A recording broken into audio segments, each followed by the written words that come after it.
સુરત ગ્રામ્ય જિલ્લામાં નશીલા પદાર્થોની બદીને નેસ્ત નાબૂદ કરવા માટે પોલીસ દ્વારા શરૂ કરાયેલા આઈ સ્ટેન્ડ સ્ટ્રોંગ અગેન્સ્ટ ડ્રગ્સ અભિયાનને મોટી સફળતા મળી છે. સુરત ગ્રામ્ય એસઓજીની ટીમે કડોદરા ગામની સીમમાં નેશનલ હાઈવે નંબર 48ના સર્વિસ રોડ પર આવેલી કેબિનમાં દરોડો પાડી નશાના કાળા કારોબારનો પર્દાફાશ કર્યો.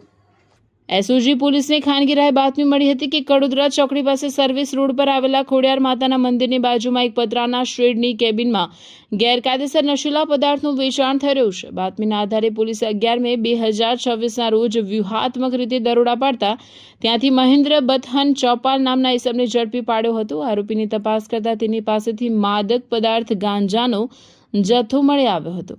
પોલીસે આ કાર્યવાહી દરમિયાન કુલ 19,490 રૂપિયાનો મુદ્દામાલ કબજે કરવામાં આવ્યો છે, જેમાં 0.163 કિલોગ્રામ ગાંજો, કિંમત 8,150, રોકડ રકમ, એક મોબાઈલ ફોન અને અન્ય સામગ્રીનો સમાવેશ થાય છે.